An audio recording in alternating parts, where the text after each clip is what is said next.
નમસ્કાર, આપ જોઈ રહ્યા છો મારો અવાજ ન્યૂઝ। ગાંધીનગર જિલ્લાના કલોલ તાલુકામાં આવેલ બિલેશ્વરપુરા ગામમાં રમત રમવા બાબતે થઈ મોટી માથાકૂટ। દલિત સમાજ અને ઠાકોર સમાજ વચ્ચે બહુ મોટા પ્રમાણમાં પથ્થરમારો થતા અને હથિયારોથી દલિતો ઉપર હુમલો કરતા ઘણા વ્યક્તિઓ ગંભીર રીતે ઘવાતા તાત્કાલિક હોસ્પિટલમાં ખસેડવામાં આવ્યા હતા।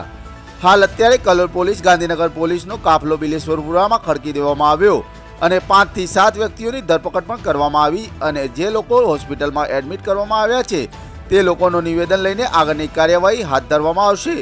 પરિસ્થિતિ કાબૂમાં।